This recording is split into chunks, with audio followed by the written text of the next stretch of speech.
Welcome back to the Divinitas Circle podcast. So this is a conversation with Gyula Klima, and it's a follow-up to our earlier discussion regarding his Stanford Encyclopedia article on the problem of universals. So this time we're focusing especially on the medieval distinction between the via antiqua and the via moderna, so the old way and the modern way.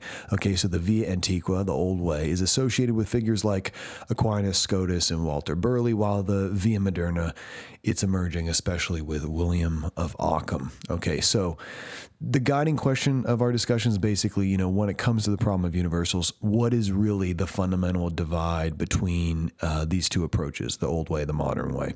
Is the difference mainly metaphysical about what kinds of things exist, or is it, as Gyula argues, more fundamentally semantic about how words, concepts, and things are related? So I hope you enjoy the conversation.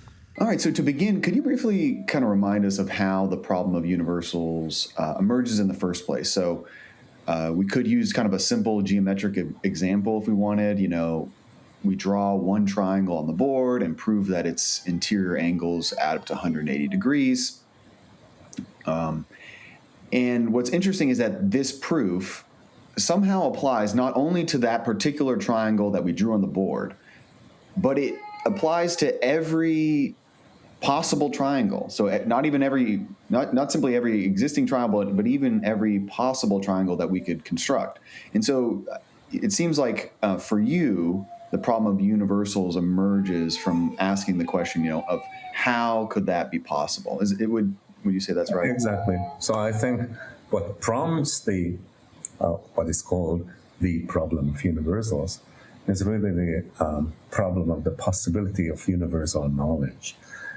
Such universal knowledge that we have, for instance, in geometry, which was the paradigm or paradigmatic science in ancient Greek philosophy, especially for Plato. Just remember the inscription on the entrance of the academy. He who is unfamiliar with geometry must not enter. Okay, I'm not quoting the Greek while it would be useless here.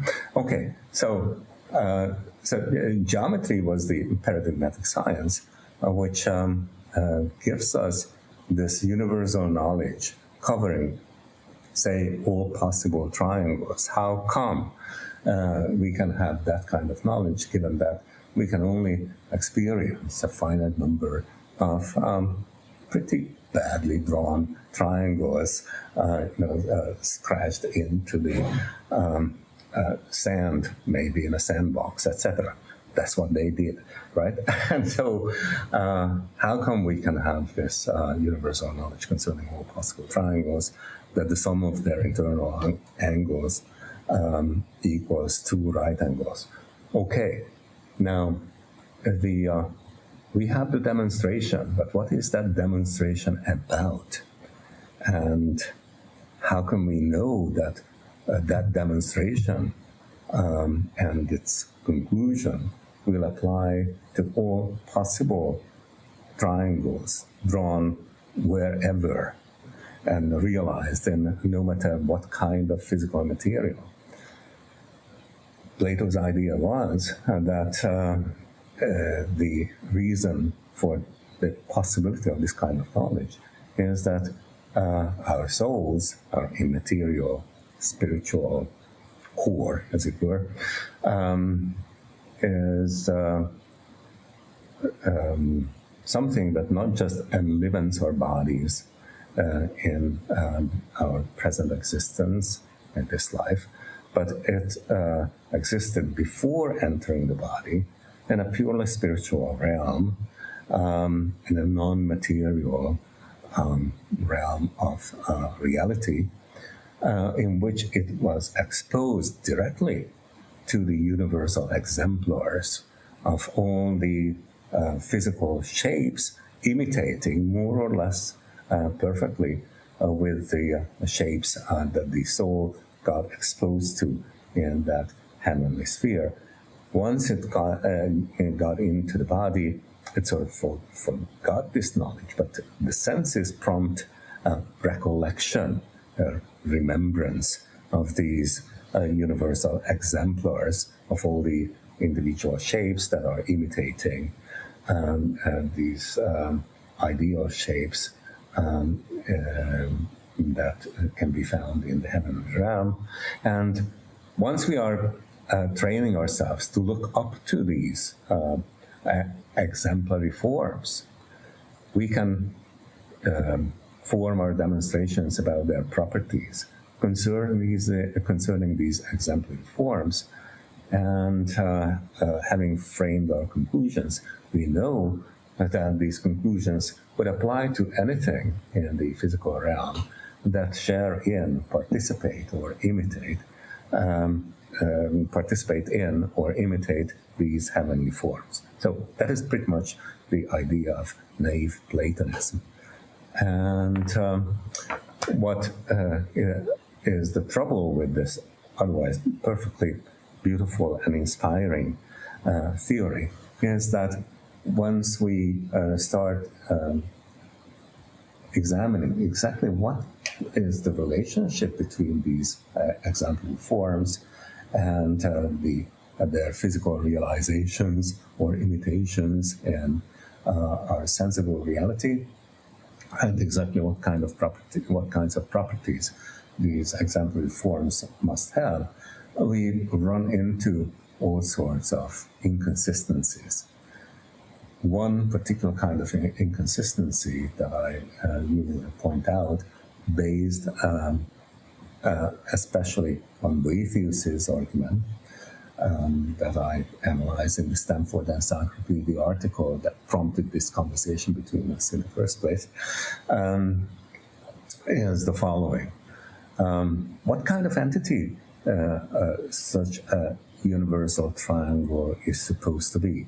And in the first place, it is certainly something that is not visible by our bodily eyes, because it is supposed to be a plane figure enclosed by one-dimensional straight lines. You cannot possibly see a one-dimensional straight line, even if you can think of something that is such a plane figure having three straight sides that are one-dimensional lines.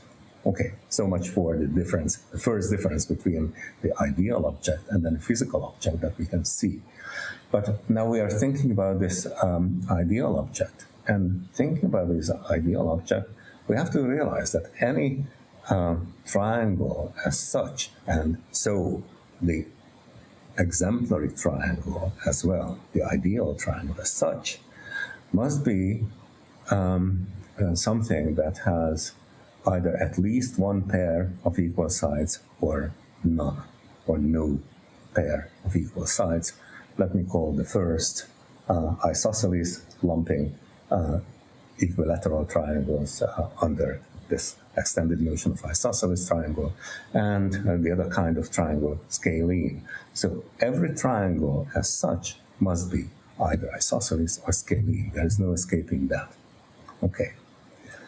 However, the universal triangle, being the exemplar of all triangles, not just isosceles triangles or scalene triangles, cannot be an isosceles triangle, and it cannot be a scalene triangle either. So it must be something that is either isosceles or scalene, and neither isosceles nor scalene. And that is an explicit contradiction, which renders this naive Platonic idea of an ideal triangle inconsistent, just like the idea of a round square, etc. So it looks like it is unthinkable, despite the fact that we are thinking about it all the time when we are constructing the demonstration about the sum of its internal angles. So what is the way out of this? I claim that the way is provided by Aristotle, who would say that, of course, we can think of a triangle as such, and when we are thinking of a triangle, we have to think of something that is either isosceles or scalene. But we do not have to think that it's an isosceles, and we do not have to think that it's a scalene. We just understand that it's a triangle, so it must be either isosceles or scalene, but we do not think that it's isosceles, and we do not think that it's a scalene, and that is perfectly consistent. Of course, we can think of something without thinking something else that is conjoined with the object of thought, but we just do not think of it. That is what is called abstraction, abstracting from the thing that's conjoined with our object of thought without actually separating it or thinking it to be separate in reality. That is how we can separate in thought that we cannot and that are not separated in reality, and that perhaps cannot be separated in theory. Okay, and that is the basic idea for Aristotle, which turns these Platonic exemplars into abstracted concepts, mental representations of individuals, which fall under such a mental representation, which still applies to all individuals that have the same kind of, that fall under the same universal representation, but we do not have to latch our thought onto a separate, really existing entity that is universal in its being. So we have universals in thought and their individualized instances in real being. So that is the Aristotelian setup that starts out thinking about universals in the Middle Ages, after Boethius, let's say. And the Platonic exemplars, by the way, will migrate into the divine mind as the archetypes of divine creation in Augustine. Okay, so that is the main idea in a nutshell. That's really helpful. The universals before, let's say, the 12th, 13th centuries in European thought. That's really helpful. Yeah. So just to echo a couple points, just so for the listeners. So we start with a basic puzzle. How does geometry give universal knowledge? And what is the demonstration in a geometrical demonstration really about? Plato gives the answer that the soul kind of knew the forms before embodiment, and but then you go over, as you just did, you just went over a few problems with this kind of naive Platonic answer, and it, roughly the problems have to do with what is the form of triangle supposed to be like? It can't be a physical triangle, but it still has to be triangle-like. It must have three sides and be enclosed. Anyway, so the problems emerge related to what is the form of the triangle supposed to really be like. And then you contrasted the kind of Platonic answer with a more Aristotelian answer, where in that context we don't need a separate ideal triangle. What we can do is we can think about triangle through abstraction. And so, although in reality every triangle is determinate, the mind need not think about all those features like being equilateral or isosceles or scaling. The mind doesn't have to think about all those features when it thinks about a triangle. It can abstract. It can think of a triangle without thinking of it as scalene or as isosceles. And so abstraction is really a key point here. And so, in short, like you said, we get to the point where it's like we have a point where universals for the Aristotelian setup, universals do not exist as separate Platonic forms. Okay, so we have a little bit of a setup now, and what we want to do in this conversation is really talk about two, what you call the via antiqua and the via moderna. And so the via antiqua... starting this conversation from the early 13th century, mid-13th century rather, right, and turning into the mid-14th century. So that is where the turn takes place, turning from the antiqua, which is not leaving behind the antiqua tradition, but when the split happens with the emergence of William of Ockham's nominalist ideas. And that is exactly. that is the mergence start of the Via Antiqua branching off, as it were, from the Via Antiqua. When the distinction starts making sense, it was just the Via Antiqua before that. Okay.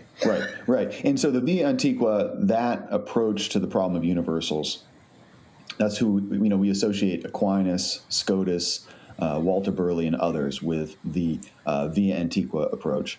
And then, like you said, the key figure to kind of cause the emergence of a new way, a new approach to universals is Ockham. And so, maybe we can just start with, in broad terms, what separates the Via Antiqua from the Via Moderna? Yeah. So, my main claim also in the Stanford Encyclopedia article is that the main split between Via Antiqua and Via Moderna, which is sometimes and traditionally characterized as a difference in ontology or metaphysics. So, what kinds of entities are there? Is not really the main divide. In fact, Aquinas' version of the Via Antiqua metaphysics does not really have to contain more entities or more different types of entities than Occam's ontology contains. Occam's metaphysics and logical semantics simply recategorizes what belongs to what kind of classes of entities. Okay, so what Occam really does, and what is the absolute novelty, is not a different kind of metaphysics, but rather a different kind of semantics, redefining the relationships between words, concepts, and things. That is language, thought, and reality, more generally speaking.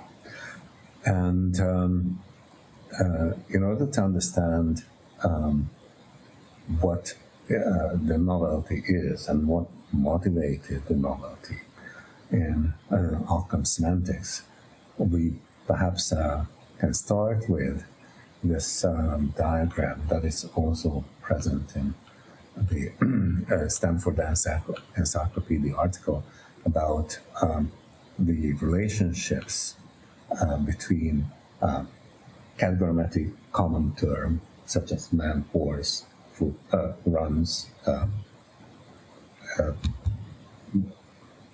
falls, etc. Okay, so these categorical terms and the concepts that make these terms meaningful, and what these concepts represent in reality in Aquinas' understanding, in particular, that would be the, let's say, the metaphysical starting point, because I think that is pretty much what is the basic setup that almost everybody would agree with, and the pre-Occamist general semantic framework. So we have a common term such as man, okay, or horse, or in Latin, homo, or equus, right? These are obviously conventionally signifying utterances, and they have the same meaning, that is, homo and man and horse and equus in these two languages, English and Latin, because they are subordinated to or are associated with the same kinds of mental acts, concepts, whereby we think of horses and humans in general, right? Universally. Now, what makes these mental acts universally representing. That's precisely their being abstracted from the singular representations of singulars that we naturally gain from our sensory experience, right? So I see this horse, that man, etc., right? But at the same time, when a number of horse experiences, individual horse experience, a number of individual human experiences are stored in my sensory memory in the form of what technically is called phantasms. That is the singular sensory representations of singulars in their individuality. So this horse here, that horse there, that man there, etc.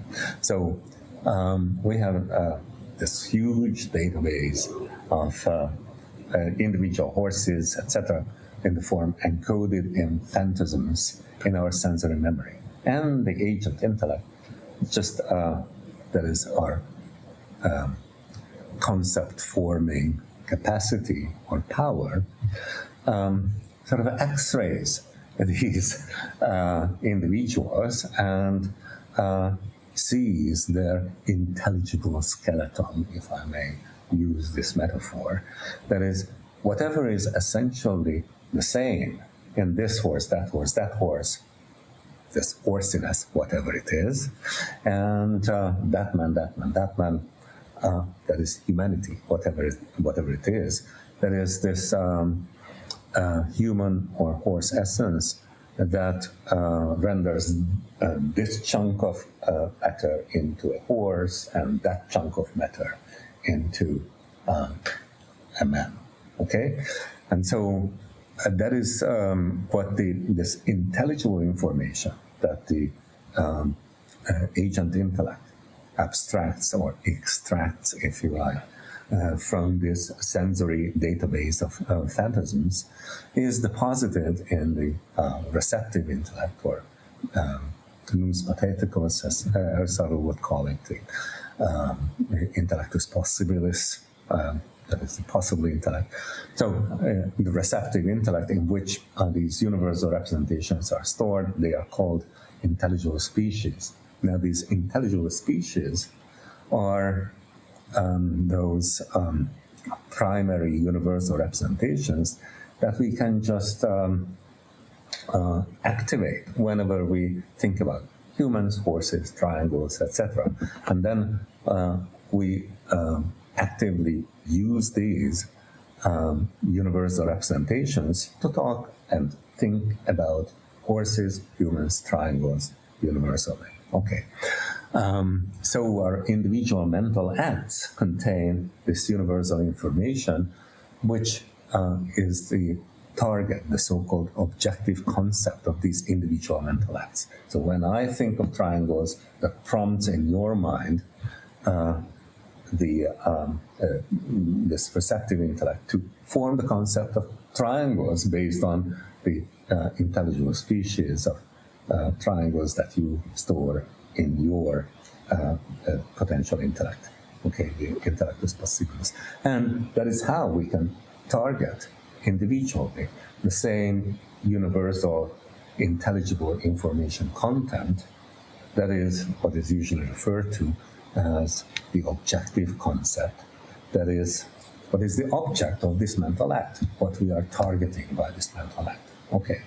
And if we even abstract from the fact that this information content is the target of this mental act or that mental act, then we just have the nature represented by these mental acts absolutely. And this is what is usually referred to by Thomas in particular, but based on Avicenna actually, as the nature absolutely considered. And that is what is horsiness as such, or humanity as such, or triangularity as such, which is precisely what is applicable to all horses, all humans, all triangles, even those that we have never experienced yet. And that is how we can talk about all triangles universally that we know if they approach this triangular essence that we have in our mind sufficiently in their physical reality, then the sum of their internal angles will be close enough to two right angles. Okay, so that is the picture there. Perhaps I should mention, which is the very important idea for the next step. That is Occam's break from this picture. That is what is important about this diagram that I presented in the Stanford Encyclopedia. That is besides the semantic relations, there are these horizontal arrows representing the flow of information. So it starts with individuals acting on our senses. This is a totally natural process. We look at something, we see it. If we have the properly working eyes, that is visual receptors, auditory receptors, etc., etc. So we have well-working senses. This individual information about this individual, that individual, comes in. Okay, but all this, let's say, phenomenal information, how the thing appears, how it behaves, what we experience in this accumulated huge database of singular experiences, right? That is what is x-rayed by the intellect, as it were, grasping what essentially connects these individuals and sorts them into these natural kinds, grasping their universally conceivable, but not universally existing essences. Okay? And so, just as there is this idea of the same form existing in the object that informs my eyes to get visual information about the thing, it is the same form of the essence of the thing that informs my intellect, whereby my concept becomes applicable to all individuals having the same essence, informing their matter in real existence. Okay? So there is this idea of this pervasiveness of forms, whether sensible or intelligible forms, that inform, that is, shape and mold in real existence the individuals, and inform the mind about these individuals, connecting by logical necessity or concepts to their real objects. Okay? So, how our universal concepts represent individuals is taking place through representing their essential forms, shaping them into the kind of individuals they are, and shaping our minds also to conceive of these kinds of individuals invariably. Okay? And so it is not just the set of forces that I'm conceiving by means of my concept of forces. On the contrary, I am capable of thinking of all forces falling into the set of forces encompassing all past, present, future, and really possible forces, is that they all share in this essence of forciness that I'm capable of grasping universally in my mind. So the horsiness in the horse and the horsiness in my mind are the same form existing in different modes. In real mood in a thing, and in an intentional mood, as it's called, that is, in a form of encoded information in my mind. Now that's the idea. That is the fundamentally important idea, and the via antiqua, which was abandoned by Ockham. Okay, great. Yeah, so maybe I can try to echo a few things that you said. So I mean, kind of one main point you were making is that the main split between via antiqua and via moderna, it's not simply ontology. So it's not just Aquinas has more entities and Ockham has fewer entities. Aquinas' ontology, I guess, it doesn't necessarily need to contain more entities than Ockham's.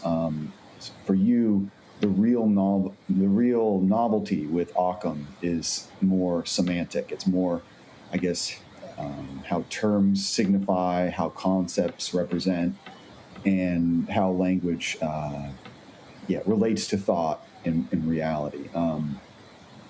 Okay, and so, so it's really more of a semantic difference for you. And I don't know.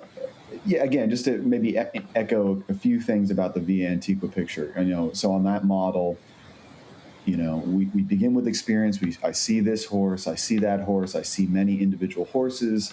These experiences leave a phantasm in the imagination and the memory. These are kind of like stored sensory representations of singular things. And then the agent intellect, I think, right, is going to work on these phantasms.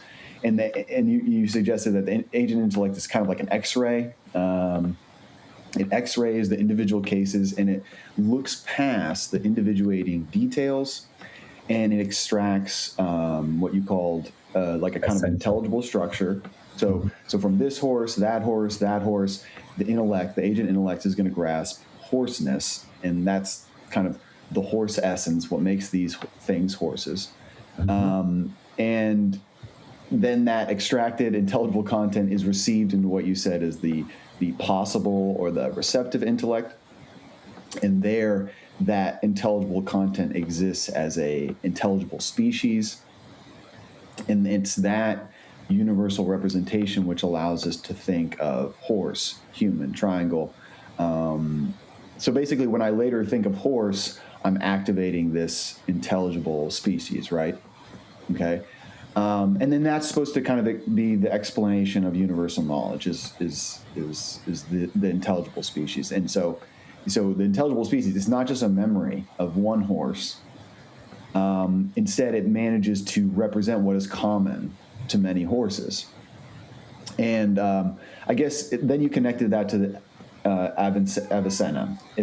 So he introduced this idea of a nature considered absolutely. So you can consider a nature not as existing in this horse, not as existing in my mind, but simply as horsehood. That's considering the nature absolutely. So when you consider horsehood in Secretariat, for example, a particular horse, famous horse, right? That's a individualized horsehood. When you consider horsehood in my mind, that's a universal type of horsehood, I guess. And then it is a funny thing is that it is individualized insofar as it is in your mind. That it is universal with regard to its objects, but it's your intellect is yours. You thinking it, and when I think of it, that's a different intellect in a different subject. But we can think of the same common object, horsiness as such, or equinity, just to sound more elegant, right? Right. And so that this is so basically the Avicenna's nature absolutely considered. It's key because it's that which allows the via antiqua to say we're not talking about a separate Platonic form here, but also we're not just talking about a word. We're doing something else, and okay, that is what renders the word horse or the word equus in Latin meaningful. That is the mental object that we are conceiving of by means of our individual mental acts. Okay, and then let's try to get. Maybe we could just rehash really quickly. Where Ockham changes things, what he's doing differently. So it's not. so for you, it's not that Occam is saying we have a totally different list of beings. Maybe that applies a little bit to Scotus. I don't know. We'll talk a little bit about the difference between Occam and Scotus in a second. But, at least for Aquinas, it's like common terms. They're signifying natures, forms abstracted from individuals.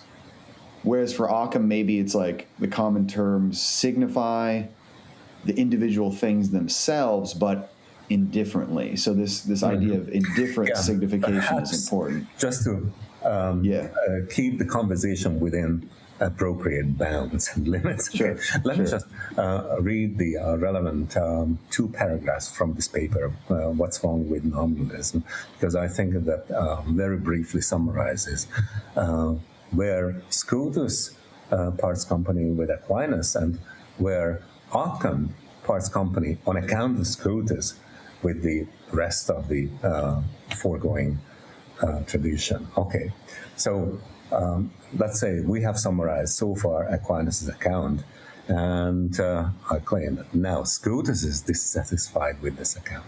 He argues that if universality exclusively would be due to the activity of the intellect, then the mind could bring together just any odd jumble of things under one universal concept, whether they in fact belong to the same kind or not. To be sure, genuinely essential Aristotelian abstraction would immediately eliminate this implication, but Scotus already started talking about universality in terms of mere indifferent representation, façon de parler, a way of speaking, happily picked up by Occam. So there is a slight shift from Aquinas' understanding of universality as the formally the same universal representation of the forms that shape individuals of the same kind.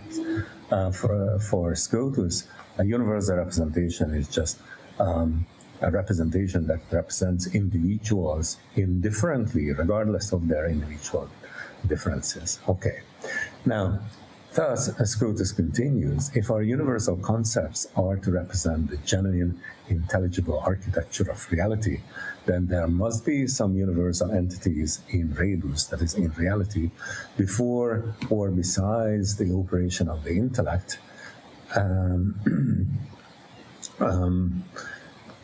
as he puts it, ante operationem intellectus, that is, before the operation of the intellect. So there must be some universal entities in order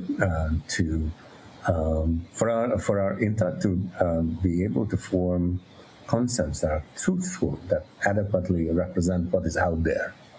Okay? So there must be some sort of universal entities out there, even if they may not be the universal archetypes of Plato in the heaven of ideas, but something that connects really existing individuals in reality, and that is sort of mirrored by our universal concepts. Okay. Of course, these universal entities are not like the individual objects of our ordinary experience. Universals, for Scotus, have a less than numerical unity, unitas minor unitate numerali, that is the expression Scotus uses, for they exist in several distinct individual instances, and yet they are real, causally active. Indeed, it is due to the universals that their instances have their causality subject to universal laws. My kitchen fire can be put out not just by one designated individual kettle of water, but indifferently by any kettle of water, for universally water puts out fire. So this is Scotus' main motivation, that, hey, causality obeys to universal laws, so the real underlying causal agents should be these less than numerical individuals that somehow channel these causal power through the individuals.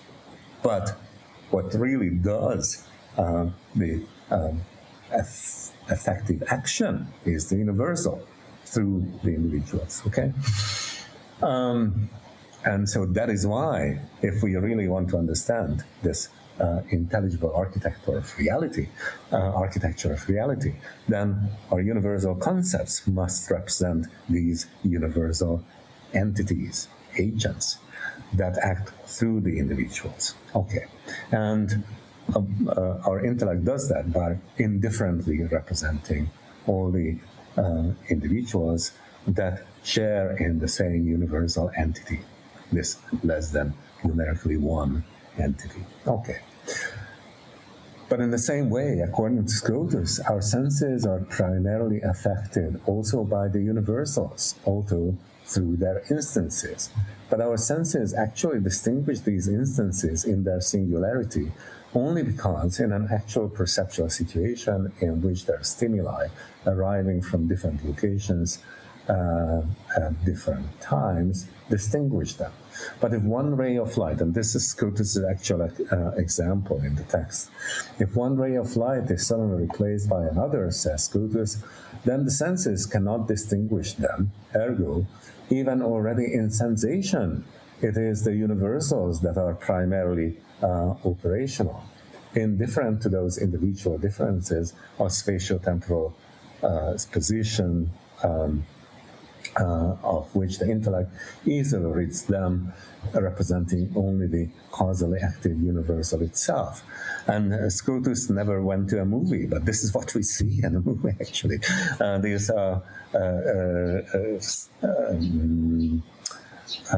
non-moving frames following one another in a rapid sequence. And that's what gives us the illusion of motion, etc. But we cannot sensorially distinguish the individual frames, and that is why it would seem that we are looking at the same individuals moving along the trajectories on the screen, etc. So it is a valid observation, but the way Scotus uses it is a little weird, because he thinks that this allows him to conclude that there must be some universal, less than numerically one entities connecting these individuals and identifying them and sorting them into their different kinds. Okay. Now, as a result, Scotus ontologically as a result, Scotus's ontology immediately needs to face the question of what it is that narrows down or narrows down these universals to their individual instances. That is what the principle of individuation of these individuals is. Scotus' famous answer is that it is this individual difference made infamous by his followers by the name ixity, thisness. Okay, so we have horsiness in general, we conceive of that, and when we are latching our thought to this horse, then we conceive of horsiness with thisness, and that is what is the explanation for the contraction of universal horsiness to this individual horse. Okay. The problem this poses is that, according to Scotus, although this individual difference is really inseparable from the universal, still it is not distinct from it merely conceptually. So it is not that the case that I'm just conceiving of horsiness along with thisness in this individual, but they are just different ways of looking at or thinking of the same thing. There is some sort of real pre-conceptual, pre-cognitive difference between them. It is not merely conceptual, but they are not really distinct either. But if they were really distinct, then you could have thisness without horsiness, or you could have a horsiness without thisness, which is impossible, at least by divine power. Okay, so there are. So this is where all sorts of metaphysical and theological troubles crop up from this conception, And also, Ockham would argue that some genuine logical problems. So he would argue that this would be just a direct contradiction. And if someone is interested, I have this paper on Occam's ontology of the categories, and the Cambridge Companion to Occam, edited by Paul Spade, in which I analyze a number of Occam's arguments against Scotus and his different argumentational strategies as well. So, but we don't have time now to go into those details. Yeah. So, Occam, this is the so all these problems provide motivations for Occam. So the problem this poses is that according to Scotus, although this individual difference is really inseparable from the universal, still it is not distinct from it merely conceptually. But then how? Well, formally sounds the hard to understand answer from Scotus. In fact, I don't know what percentage, but a large part of Scotus scholarship is spent on trying to understand what Scotus means by this famous or infamous formal distinction. Yeah. That's why I'm a Thomist and not a Scotus. If I have to choose sides, but no. Okay. It just simply makes more sense what Thomas says. And Scotus died young. Perhaps he didn't have time to explain everything, but I still have difficulties with wrapping my mind around what he's trying to say. And I'm not alone with that. Also, devoted Scotists have the same problem. Okay. So maybe I can just try to reconstruct some of the dialectic that we just went through in discussion to this with respect to this paper that you wrote, What is Wrong with Nominalism? So as you mentioned, before, it's like Aquinas, he wants to say, as I understand it, correct me if I'm wrong, but he kind of wants to say the universality is coming from abstraction. So it's universality, it's primarily due to the activity of the intellect. We encounter individual things, this horse, that horse, this human, that human. By the way, may I just insert one little thing here?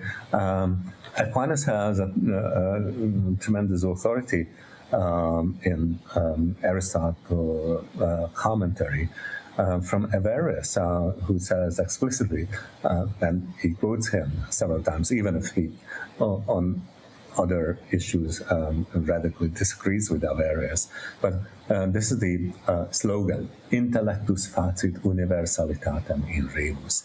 That is, it is the intellect that makes universality in things. Okay? So that is, universality is not independent from mental operations. It is the result of mental operation. Right. It's the intellect which is abstracting the common, intelligible structure from the phantasms. And so what you end up with is that universality, it's existing formally in the mind, but in reality, there's only the individualized instances. And and then here comes Scotus with, I guess his worry is something like, if universality is just produced by the intellect, what, as you just described, what stops the mind from grouping together arbitrary things? Why couldn't the mind form one universal out of horses, trees, spoons, and stars? So Scotus is going to make a shift. So he wants to say that universality must have some real foundation in things themselves. There must be some universal entities in reality itself, before or besides the operation of the intellect. Now, these are not supposed to be Platonic forms floating separately, but they are supposed to be real common natures present in individuals. And to make this work, like you were saying, he has to introduce an idea of less than numerical unity. So Scotus doesn't think that there's like one numerically identical horsehead shared by all horses. And as you explain in your work, that has to do with one issue is like, okay, if there's one numerically identical horsehood shared by all horses, it seems like when Secretariat dies, that one numerically identical horsehood should also be destroyed. But if it's destroyed and it's numerically identical with horsehood and Seabiscuit, then it seems like Seabiscuit's horsehood should also die or be destroyed when Secretariat is destroyed. So his idea was, okay, like we're going to move away from that kind of crude numerical identity of horsehood across horses. We're going to move away from that crude realism, and we're going to go into this different one, this more sophisticated thing where we say the common nature, it does have a kind of unity across horses, but it's less than numerical. It's not a numerical unity. So you have the humanity in Socrates, you have the humanity in Plato, but that humanity is not numerically one thing, but they're not unrelated either. So they're less. It's a less than numerical unity. So that's and Scotus, even though it's obscure, right? It's hard to understand maybe this idea of less than numerical unity. He does think it's needed, and you kind of really, it's really interesting what you were just pointing out. He's really concerned with universal laws that seem to govern reality. Water puts out fire. Humans reason. Horses reproduce horses. These laws seem to work, and Scotus kind of thinks that there must be some kind of real universal intelligible structure that kind of underlies these causal regularities. Now, I guess from Occam's perspective, though, all of what Scotus is doing here is he's kind of, he doesn't think we need these common natures with less than numerical unity. He thinks that we can get away with dropping that. And so it's interesting, though. He does keep the idea of indifferent representation, because like what you were just saying is that that idea of indifferent representation is part of it's part of Scotus's what Occam realized is that you can have indifferent representation without formal unity. That is, and what actually his confrere had him realize, and so he had two stages actually of breaking with the antiqua tradition. In his first departure, he still kept what he referred to as the ficta, as this universal representational content of individual mental acts that he would identify as concepts. But the interesting thing is that his ficta were sort of isolated and, as it turns out, needless items in his cognitive psychology, because they had no longer any role in his logic, because the way he criticized Scotus and broke with Scotus and with all the foregoing tradition was simply by redefining this semantic triangle, connecting words, concepts, and things, or language, thought, and reality. So perhaps I would read the next paragraph in this paper, which summarizes Occam's break with Scotus, and thereby also with the rest of the tradition. So this is about at this point, namely coming to Scotus's idea of the principle of individuation, axiety, and its relation to the really existing extramental universal. It is about at this point that Occam had enough of what he takes to be mere verbal hair-splitting, cavillatio, his term uses, which, as he argues, is just the outcome of an ill-conceived understanding of logic. He actually talks about bad logic. Although he happily appropriates Scotus' idea of universality as indifference, whether in causality or in representation.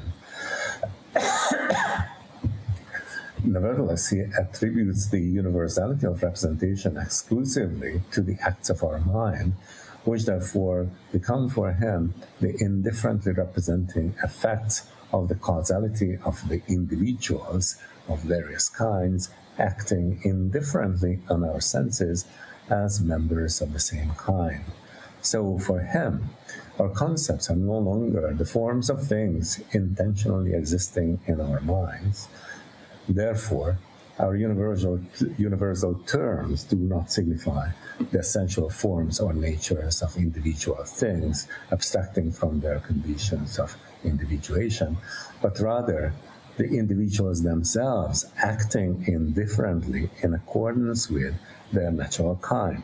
So there are natural kinds, but it is not their distinct formal essences individuated in them that determines what kind they belong to. They just come in these natural kinds, and since they come in these natural kinds, they act indifferently in accordance with their kind on our senses and through those on our intellect.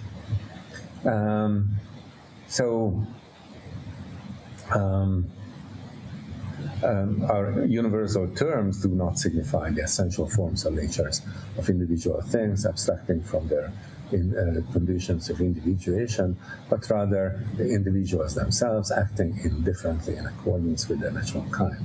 And this conception results in a much simpler, both semantically and ontologically radically different articulation of the Aristotelian semantic triangle, representing relationships between mind, language, and reality.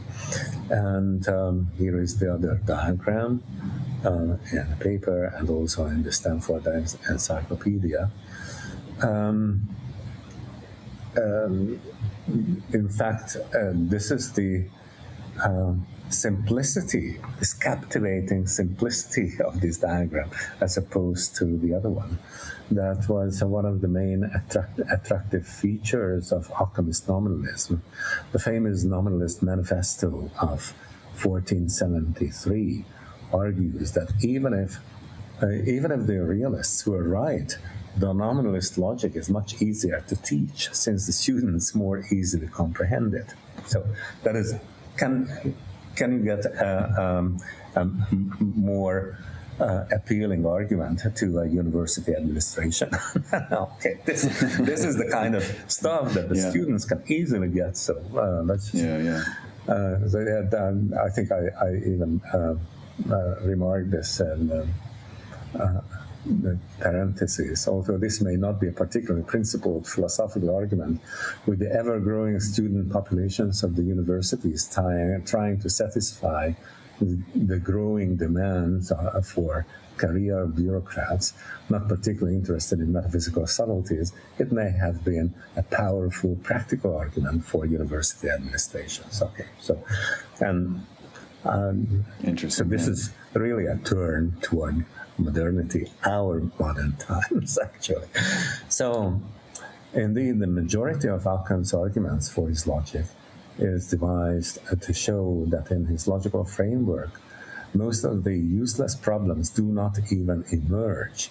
In his framework, it is no longer a metaphysical question whether what the term man signifies and what it refers to are distinct or the same in reality. For this pseudo-question is already resolved in logical semantics. Our common terms no longer signify the forms of things, but rather things themselves, which is why we can refer to them by these terms in the appropriate propositional context. So a number of metaphysical issues and questions of that could be framed in the Via Antiqua and were heavily disputed as metaphysical issues within the Via Antiqua become simply eliminated as pseudo-questions. This is one of those big, this is the first big linguistic term which renders a number of old questions just meaningless, not to be resolved, but totally absolved or eliminated. How can you be more modern than this? This is pretty much like the elimination of metaphysics through the logical analysis of language, which is the famous title of Rudolf Carnap's programmatic paper, starting logical positivism, and targeting Heidegger's metaphysics. But it doesn't matter. The important point is that now logical analysis becomes the eliminator, the terminator of metaphysical questions. Yeah. Right? So that is, and I argue in this paper that is pretty much the problem with nominalism. that it can act as the terminator of metaphysics, which, however, keeps bouncing back. As we can fascinating. see. Yeah, and maybe we can in a moment. Yeah, we can go a little bit more into that. The kind of the problem you see with nominalism. But yeah, just to echo some of the things that you mentioned. Like the nominalism of Ockham, it was attractive because it was simpler. So even if the realists were right, Occam's logic, it was easier to teach, easier to grasp for students. And so you brought up that diagram, and so maybe I could, try to echo what you were saying about the diagram. It's like, so for Occam, looking at this diagram, we start with singular. So reality, it's only containing individual things, this horse, that horse, Socrates, Plato. There's no universal horsehood needed in the world. And then these singulars do produce phantasms, so that the phantasm remains. And, we sense individual things, and these sensory encounters, they leave a phantasm. Images or memory representations of the singular, the object. But actually, the funny thing is, if I may insert something here, even the phantasms are already quite indifferently represent things. And even in sensory representation, you have determinate and definite sensory representation in your sensory apparatus, as long as you are in actual causal contact with the thing that causes this perceptual representation. But once you have just the sensory memory, I don't know where and when I met that guy or that gal. And as memory fades, there is an ever more indifferent representation of all these individuals, and what remains is, I met someone somewhere at some point, and I don't know anymore. And so I just have this general mental representation of the kind of thing maybe I encountered before. So there is no genuine formal abstraction. It is just an ever-fading, less and less distinctive memory. And that is what the concept represents, eventually sorting things into their natural kinds, species, and genera. That's it. And just for the audience, I mean, indifference, when we're speaking about indifference, we're kind of talking about how it's not, something is not tied to one particular individual. So like the name Secretariat for the horse, that name Secretariat is not indifferent because it's tied to this one individual.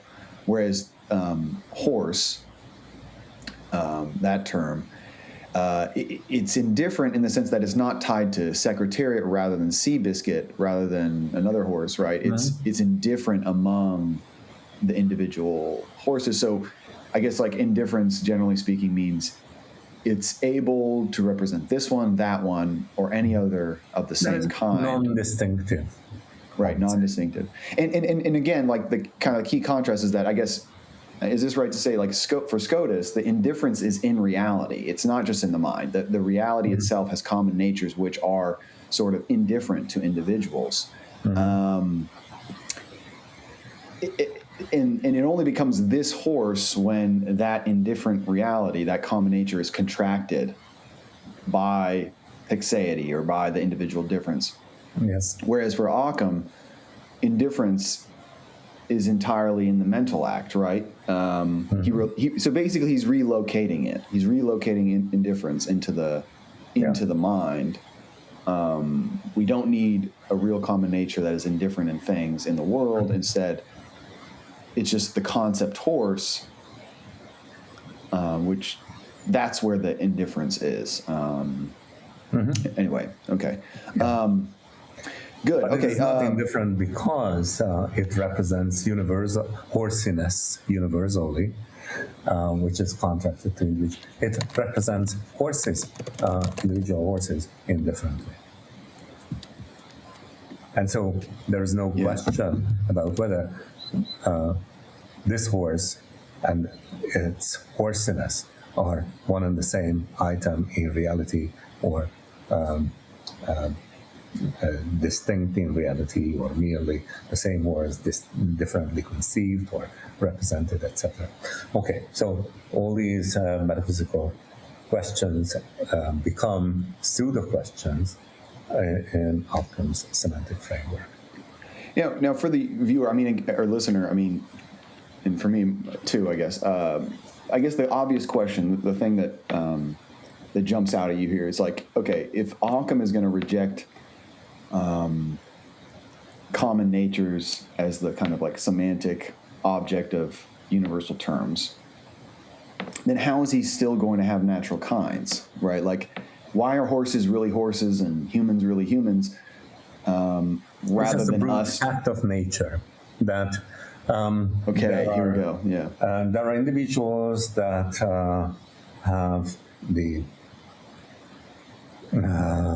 same sort of phenomenal features, as it were, in their appearance, their behavior, in their causality, their powers, etc., which do not distinguish them, as opposed to their position in space-time, or their particular shade of color or particular shape, etc., etc.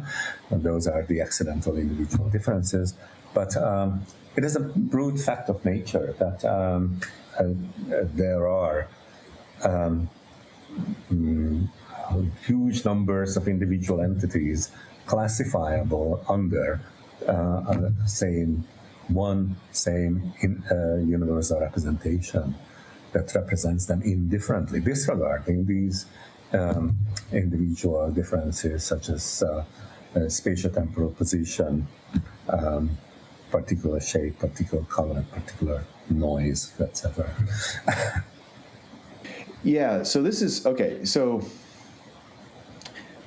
interesting. Okay, so it's like, so the Occamist wants to say, it's just a brute fact, like you said, that there are many individual things that behave alike, appear alike, or have, similar causal powers. So when we think about horses, they're not grouped together because they share kind of one common universal entity called horseness. Instead, they're grouped because there are many individual beings that are naturally similar in terms of their like phenomenal features, their behavior, their causal powers. Now, I guess, so to me, I imagine, I don't know. So you were saying you're kind of partial to the Thomistic position, toward a more realist position, and I guess to me it would be the reason why you're partial that way rather than partial to Occam is that brute facts, it's not ideal. Right? Like a realist will want to say, hey, that's not enough. You're stopping the explanation too early, Occam, right? Like the realist wants to know, why do these individuals resemble each other, right? And so I find Scotus's answer kind of appealing, right? That, well, here's the we can explain that. It's because they share a real common nature. Yeah. Though with less how than is that an unity. Explanation without exclaiming, right? Right. Whereas Occam wants to just say that explanation stops at they resemble each other because they have the same kind of because they are the same kind of individual thing. So explanation stops there. Right. Anyway, I guess the issue is like when, when is a brute fact acceptable? When are we going to be okay with a brute fact? Well, that's another host of epistemic questions, right? Yeah. These are ones that Ockham would not even explicitly address. I would say that, of course, it's given that this is a man, that is a man, that is a monkey, that is a zebra, right? And we would have all sorts of empirical clues in their, let's say, phenotypes, right? In their phenomenal appearance, etc. And this is not an infallible process. So we may mistake an aid for a human or whatnot. Right. Let's say it's just walking in the jungle and it looks like, or a yeti or whoever, and may look like a human. Perhaps it is not, or an alien. Now there are revelations from the White House about aliens, etc. So who knows? So these are, as far as Ockham is concerned, of course there are disputable instances, etc. But that would not eliminate the validity of the categories themselves. So just because there is purple, it doesn't mean that it doesn't make sense to distinguish blue from red, right? Right. Good. Yeah. Well, so I'm not sure where you want to go from here, but I would like to maybe we could hit on the point that you emphasize this in a lot of your work. That there's a lot of misunderstanding related to nominalism. So you kind of emphasize that they're not skeptics, they're not relativists, they're not atheists. They're not saying classification is arbitrary. They don't deny natural kinds. That's what we were kind of just pointing out.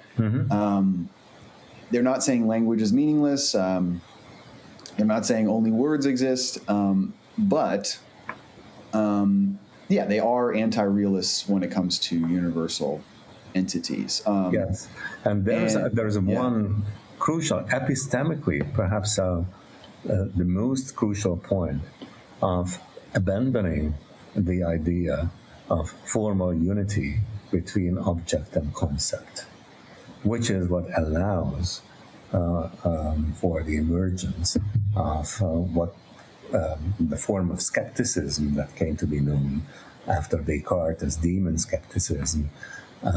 What if our minds are subject to the manipulations of an omnipotent deceiver, and whatever appears to us to be reality is not there at all, or there is something that is totally inaccessible to all of our cognitive faculties, not just senses, as in the matrix, but also to our intellect, as in hypermatrix, whatever it is. Okay, so that we may be completely blocked from an external reality. And this is why it is an emerging possibility. So there's the historical fact that this sort of demon skepticism was there existed all sorts of different sorts of forms of skepticism about the fallibility of our senses and the weakness of our intellect, etc., etc.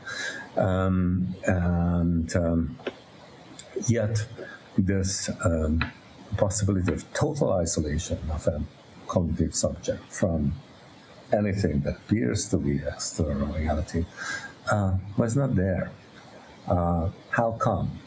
Were there the thinkers coming before Ockham just too dull to acknowledge or recognize this possibility? I would not risk that assumption.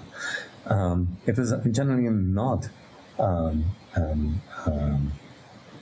plausible and plausibly acceptable possibility, which became such after Ockham, because these merely indifferently representing concepts, which are not formally identical with their objects, can remain the exact same mental contents, appearing to represent whatever they represent, whether there are matching objects in external reality or not. So I may have the exact same horse concept, the exact same visual horse appearance, visual, etc., as in a matrix, whether there is a real horse there or not, and I can speculate about what universal laws horses, or just in chemistry, just to think of simpler entities that we understand or think we understand better. So whether this is, say, mercury or gold, we can have scientific theories about them, etc., regardless of whether there really is any instance of whether there is a spatio-temporal reality at all around us. We could have the exact same mental contents as far as Occam semantics is concerned. Whereas, via antiqua semantics, I can only have a Mercury concept if it is nothing but the form of Mercury existing intentionally in my mind. If I have something that appears to represent to me what normally would be represented as Mercury, and it is not the nature of Mercury, then it is not a Mercury concept. It is the concept of fake Mercury. Or just to illustrate with the example of Matrix, if people still watch it, there is this guy, the traitor of the rebels, Cypher, whose name is, by the way, means nothing. That is the meaning of the name Cypher. Okay, it has a long history. It goes back to Arabic, meaning void. And so Cypher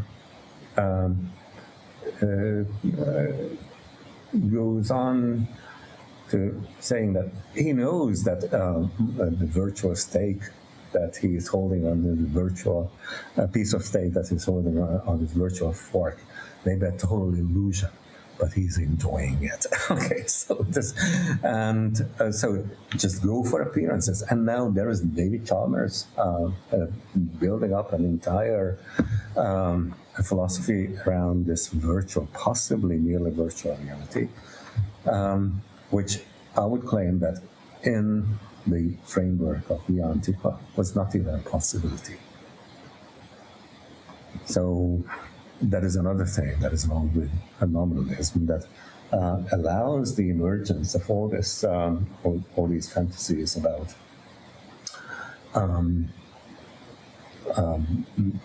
our living in a virtual reality with merely virtual features, merely virtual values, etc., etc. And so when we are eventually trained to be willing to settle for the idea that appearance is what matters,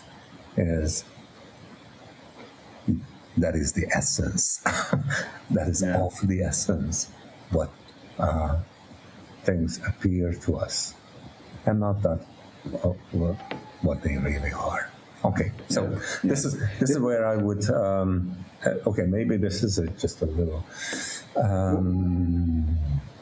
loose speculation about what further maybe axiological consequences such views can have. I'm actually working on spelling these out in a monograph about the loss of form and the importance of recovering it and for contemporary use. The loss of this free modern notion of form that is pervasive and acts as a real bridge between subject and object. Mm-hmm. Yeah, no, it's really a fascinating point you're making. So it's like, you're not saying that nominalism just equals skepticism or is skepticism. What you're saying is that the semantic shift that you have in Ockham, it helps make the modern skepticism conceptually possible, right? Like, because, it's like you said, it's more like a springboard into an ocean of skepticism.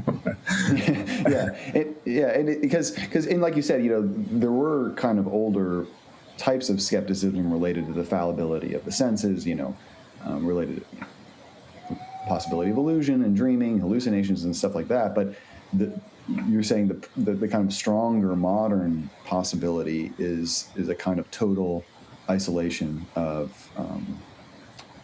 where you put it, like total isolation of the cognitive subject. By the way, in this paper, I have an argument with independent from this demand for formal unity. So independent from the semantic framework of the antiqua, that uses very spruced up, sharper form of demon skepticism to show that it is not really possible, because it can be reduced to self-contradiction. That's another fascinating.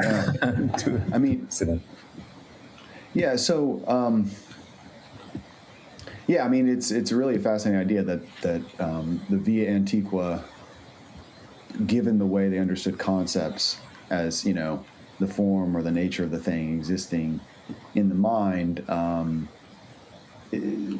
it kind of blocks the matrix style total deception. That's not genuinely possible. That kind of even if it is not deception built into the system, but it is something that is logical implication of the system that soon came to the fore. And people started thinking about this as a genuine possibility. So perhaps here is, in a nutshell, my argument against the possibility of very truly sharpened and strengthened version of demon skepticism, which, however, I claim is the implication of the via Moderna semantics. So let us take a cognitive subject named S, who agrees with us in all our basic cognitive capacities, capable of forming the same type of cognitive acts that we can. However, S just happens to be a brain in a vat, a VIV for short, in the clutches of the proverbial mad scientist. Accordingly, S is a cognitive subject who has no veridical cognitive acts, whether simple or complex ones. Veridical meaning genuinely representing in reality what it appears to represent to the subject, okay? Now, however, since S is capable of forming all cognitive acts that we do, S can form the thought we would express by the sentence, S is a VIV. Now, by our hypothesis that S is a VIV, that is a true thought. So, since S can form this thought, S's thought that S is a VIV is true. However, since by definition S has no veridical cognitive acts, S's thought that S is a VIV is not true, which is in direct contradiction to the previous conclusion. But then, since our hypothesis that S is a VIV entails a contradiction, it cannot be true. So there cannot be an S that is a VIV. the apparent possibility is not a genuine possibility. Just like the apparent possibility that there is a greatest prime number is not a genuine possibility, because assuming that there is one leads to a contradiction. Okay, so, and the apparent possibility of there being such a VIV that is a cognitive subject just like us, that is no veridical cognitive acts. Yeah, no thought or perception that actually is representing. Yeah, and that actually represents what it appears to represent. Okay. Right.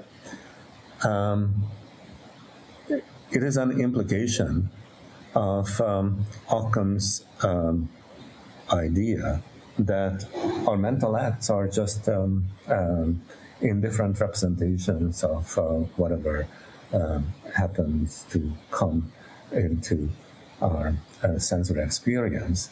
And these mental acts or cognitive acts could be the exact same acts, even if they were not produced by genuine natural entities, by natural causality, because this natural causality could be overridden by the author, by the power of the author of nature, namely God.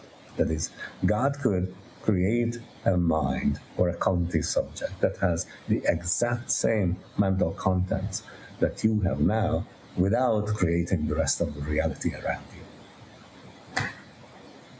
That's the idea. Yeah, fascinating. And so that argument, just to be clear for everyone, that's coming in your paper. What is wrong with nominalism? And you have this section, how the demon can be exercised. Yes. And so definitely would point everyone to that paper. Gyula, thanks so much for joining me today. We reviewed the medieval problem of universals, kind of looked at the divide between the Via Antiqua and the Via Moderna. We talked about Occam's radical semantic shift, and we just touched on how that change, that radical semantic shift, may have kind of opened the conceptual space for modern demon skepticism before entering with your argument of against that strengthened form of skepticism. So recommend to everyone that article, What is Wrong with Nominalism. Thanks again, Gyula, for coming on. Appreciate it. Well, thank you. I really enjoyed our conversation again. Okay, thank you very much, Sam. Yeah.